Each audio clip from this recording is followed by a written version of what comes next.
L'objectif pédagogique de cette leçon est de vous présenter la nouvelle interface Microsoft Excel 2016. Découverte de la nouvelle interface, nous allons aborder la création d'un premier classeur, ruban, barre d'outils accès rapide et l'espace de travail. Les personnes qui ne sont pas abonnées à ma chaîne YouTube, je vous invite d'aller cliquer sur la flèche rouge afin d'avoir la prochaine vidéo. Les personnes qui ont installé la nouvelle version Microsoft Excel sur leur ordinateur, je vous invite de venir à gauche et cliquer sur le menu Démarrer, tous les programmes, vous cherchez Microsoft Excel. En ce moment, pour ma part, j'ai déjà Excel 2016. On va cliquer 2 fois pour l'ouvrir.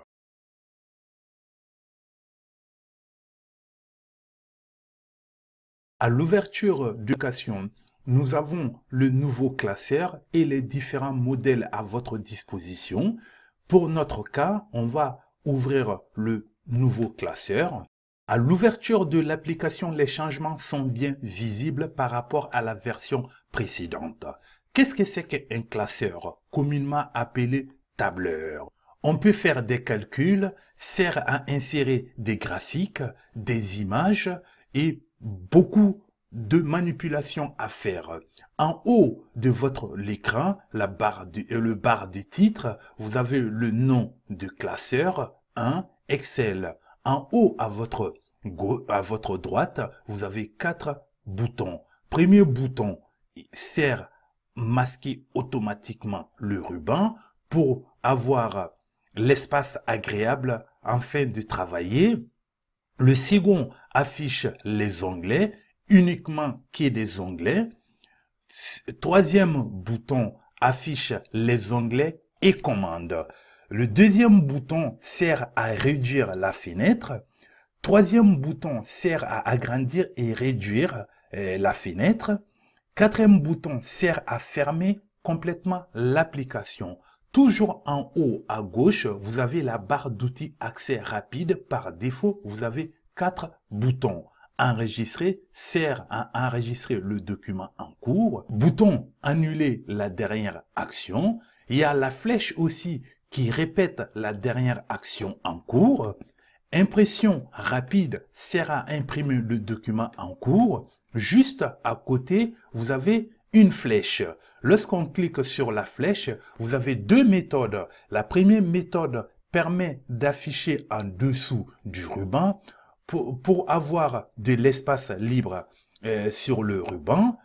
Lorsque vous cliquez sur la flèche, vous pouvez afficher au-dessus du ruban. Toujours la flèche, vous avez des tas d'options à votre disposition pour pouvoir faire des différentes manipulations. Par exemple, on va cocher aperçu et l'impression. Le bouton aperçu et impression apparaît sur la barre d'outils accès rapide. Vous faites vos différentes manipulations. Lorsque vous terminez de faire les différentes manipulations, vous cliquez sur la flèche et décochez aperçu avant l'impression. Vous avez l'onglet Fichier, mode Backstage en anglais. Vous avez plusieurs commandes. Commande Nouveau sert à sélectionner à nouveau un nouveau classeur. Par exemple, là, vous avez Excel, la commande Enregistrer sous permet d'enregistrer le document en cours. Partager permet de partager le document avec vos différents collaborateurs ou envoyer le fichier en courrier électronique. Exporter permet de exporter le document à un autre format, par exemple comme PDF ou XPS. Commande fermer permet de fermer complètement le document en cours. Là, vous avez par défaut l'onglet Accueil. L'onglet Accueil, avant de parler sur l'onglet Accueil, là, à partir de fichier jusqu'au affichage, ça, c'est le ruban qui est très, très important. Dans l'onglet Accueil, vous avez, elle est composée de différents groupes, comme groupe presse papier, groupe police, groupe alignement.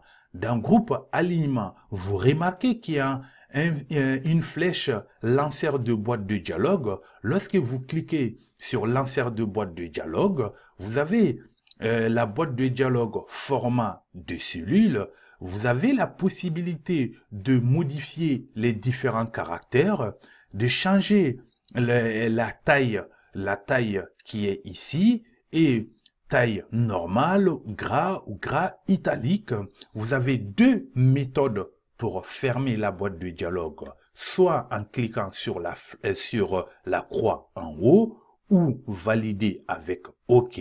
Dans l'onglet mise en page, groupe mise en page, vous avez des grandes commandes. Les commandes qui sont les plus fréquemment utilisées, lorsque vous positionnez votre souris sur une commande, vous avez une infobulle qui s'affiche et qui vous indique les différentes manipulations à faire. Dans l'onglet formule, vous avez des différentes catégories de fonctions qui est à votre disposition, qui est différent par rapport au Microsoft Word. En ce moment, là, je vais vous présenter zone non, là qui localise la cellule. Par exemple, on est à A1, colonne A, la ligne 1. Dans barre de formule, la barre de formule afficher le contenu de la cellule dans la barre de formule vide pour le moment et il n'y a rien qui est saisi à l'intérieur. Là, vous avez l'espace de travail pour l'instant, il n'y a rien qui est saisi, elle est juste de quadrillage qui est juste de quadrillage avec des différentes cellules vides. Vous avez la barre de défilement latérale et la barre de défilement qui est juste en bas. Toujours dans Excel, vous remarquez que en bas, vous avez une feuille. Vous avez la possibilité de rajouter autant de feuilles que vous voulez en cliquant sur la petite plus, vous rajoutez des différentes feuilles. Vous avez des différents modes d'affichage aussi qui est affichage normal, il y a affichage mise en page et aperçu des sauts de page. Vous avez aussi le facteur de zoom arrière qui permet de réduire l'affichage et de zoom avant qui permet d'agrandir les différentes cellules. Cette leçon est à présent terminée. Si vous avez aimé la vidéo, likez. Suivez-moi sur mes différents réseaux sociaux comme Facebook, Twitter, Lenali. Abonnez-vous à ma chaîne YouTube. Je vous remercie et à bientôt pour la prochaine vidéo.